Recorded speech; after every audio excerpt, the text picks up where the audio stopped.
I'm pushing Whoa, up. whoa, whoa! That Smolensk. Are you good? Hey, this is Notser, and today we're taking a look at the Orkan. This is the premium Tier 8 Pan-European destroyer. It is going to have radar, which the main line will not. I'm going to showcase the armor, the stats of the ship, talk about its similarities to another DD that's in the game right now, and then show some gameplay. And speaking of showcasing which DD this is like, it's the Lightning chassis. So all of the benefits that the Lightning gets, so does the Orkan. And number one benefit, number 3 gun turret, being able to traverse 360.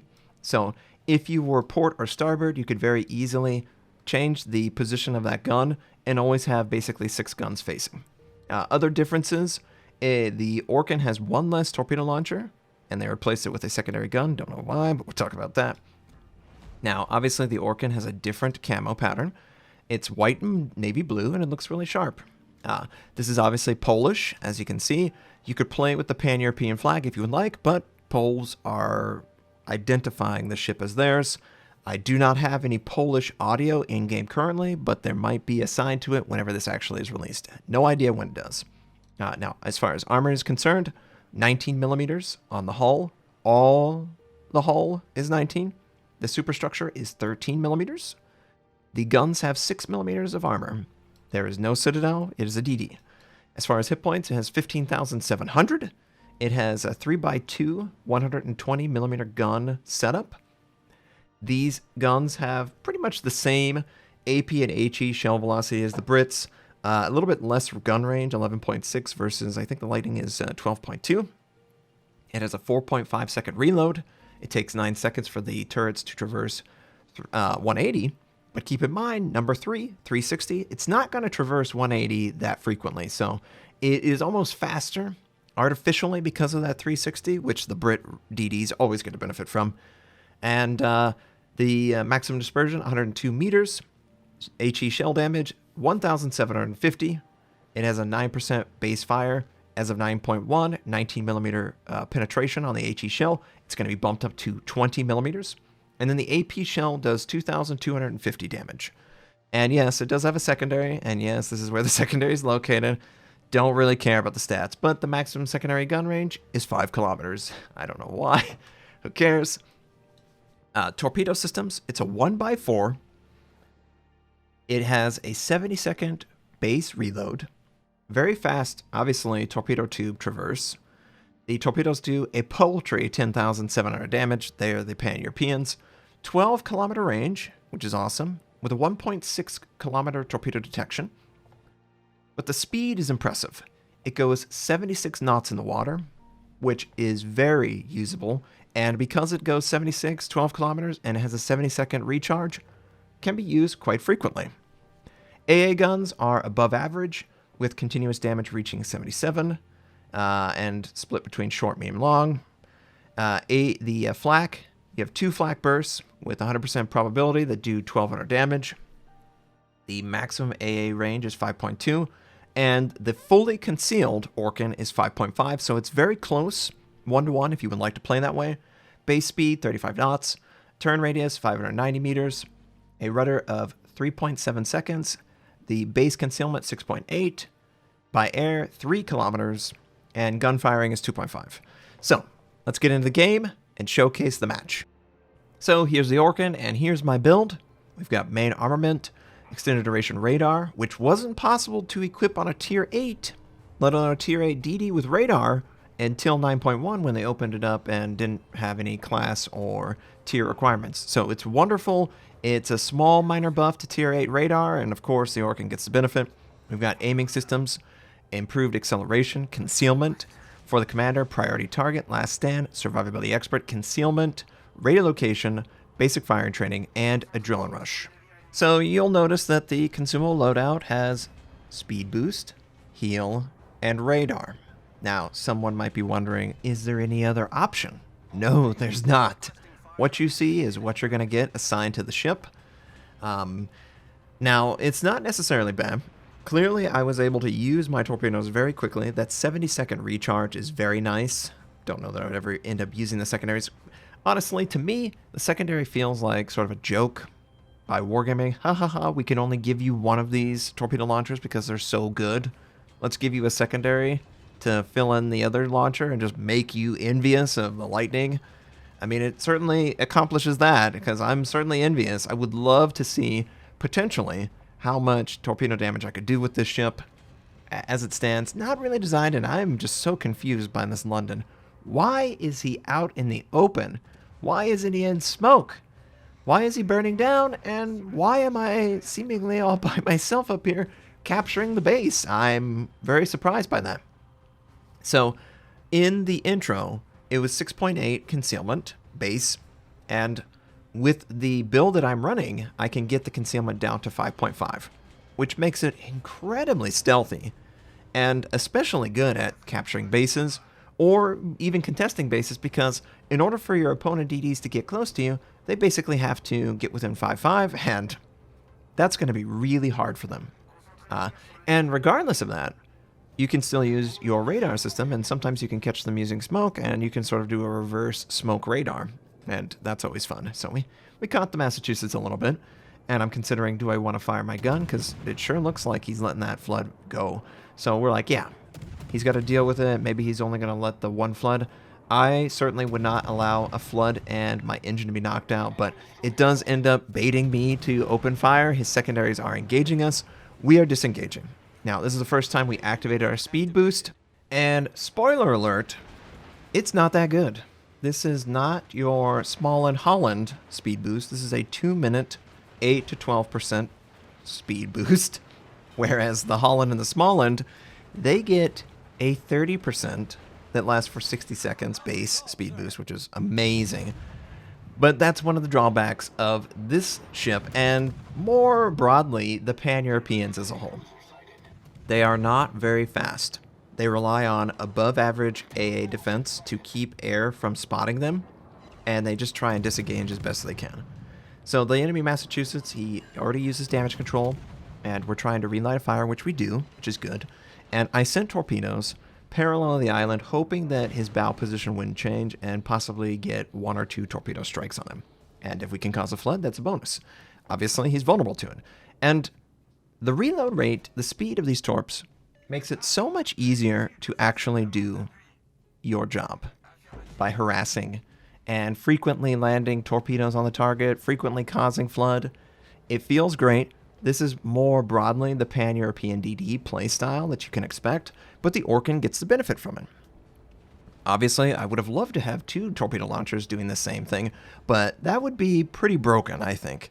What we get is a nice compromise, and it is still very effective, clearly. We already did 71,000 damage, and we haven't fired our guns that much. We've just gotten good torpedo strikes, and we've had dots stick on a ship. So, moving from A to B, I was like, there is someone contesting B point. It's a London. And I expected this, and he actually was, in his own smoke, so no one could spot him, and guess what the Orkan and all radar DDs are great at? Revealing targets in their own smoke. So we get enough distance, 7.5 kilometers, that's pretty much all DD radar, and we're just going to engage this guy. Friendly air, friendly fire from behind. Clearly the London thinks he's hard enough because he's jumping out of the smoke, and I'm over here like, well, we're going to disengage with this island, make it as hard as possible. Remember, we can still heal, and our torps are not going to strike him because he went zigging instead of zagging. But we are very close to actually killing him. I mean, we get one more shot from behind the island. We do take out the London, and we survive. And that wasn't too bad. And the radar was exactly what was needed to force him out prior to actually capturing. This is one of the playstyles that I always was looking forward to with the Pan-Asians, and it just never came to fruition because, for whatever reason, they were over-nerfed to nothing, basically. But the Orkan can absolutely do that. And you can expect it from other radar ships like the Smallland for the Pan-Europeans. It's just a nice trait. Now, you could argue 7.5 kilometer, 24-second radar, 5.5 detection is kind of OP.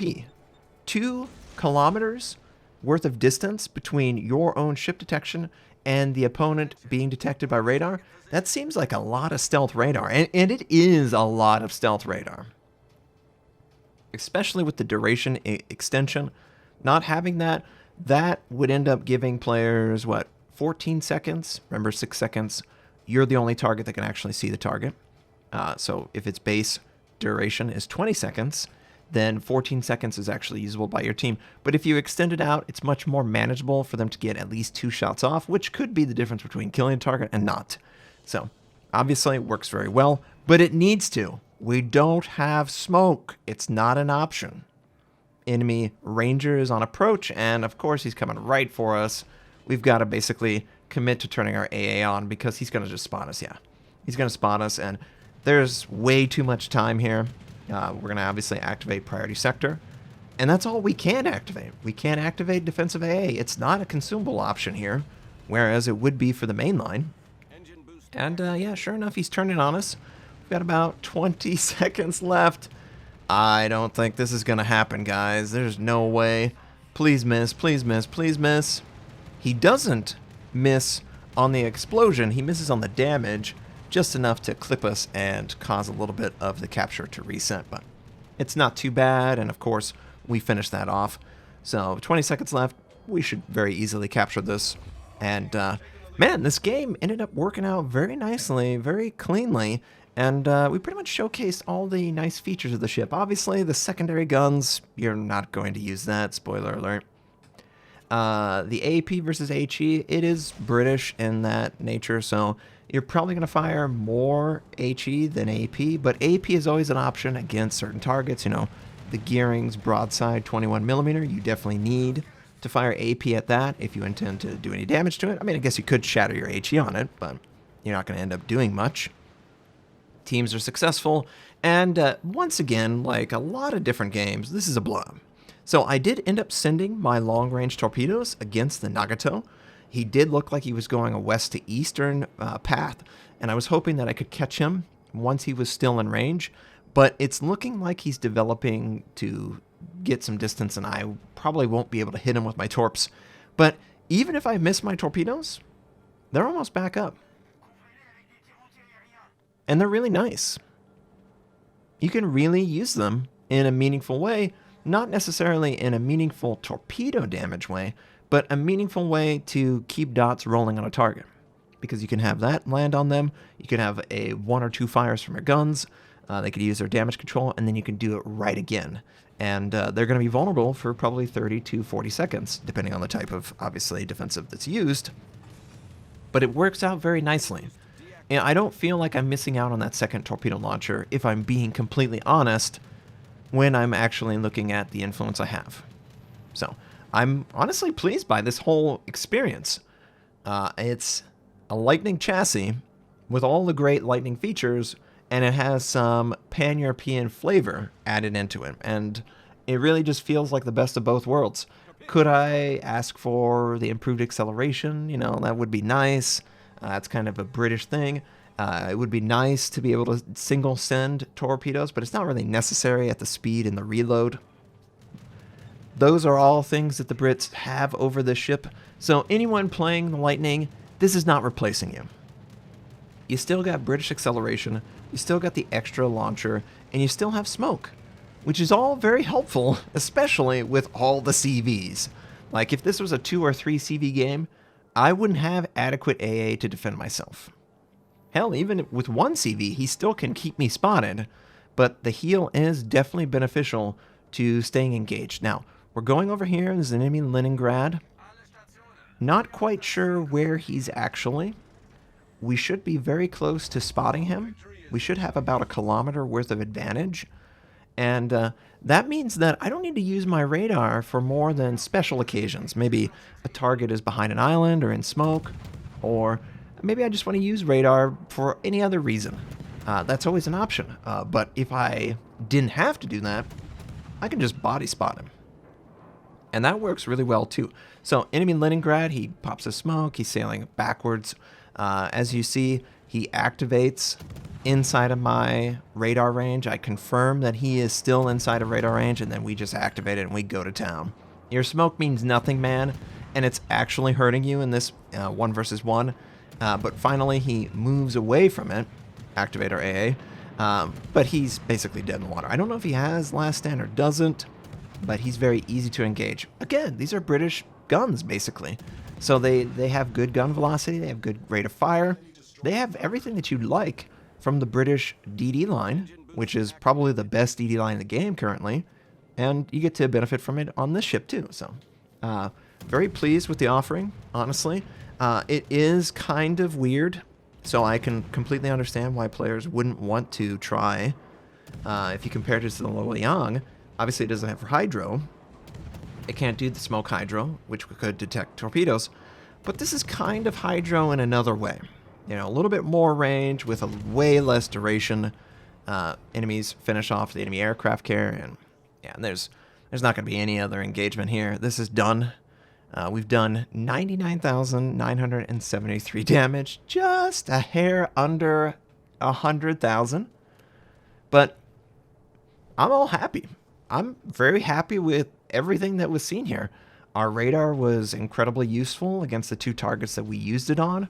We could easily disengage. Our AA was adequate. It was a tier 6, so that was nice.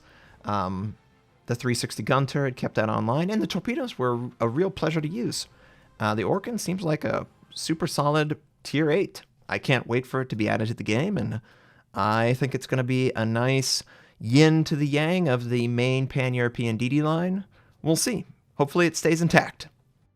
Thanks for watching. If you'd like to check out more of my content, you can click the most recent or the most relevant uploads. You could also choose to subscribe to my channel. We do daily Waters videos, first impression, how-to, news, and review related.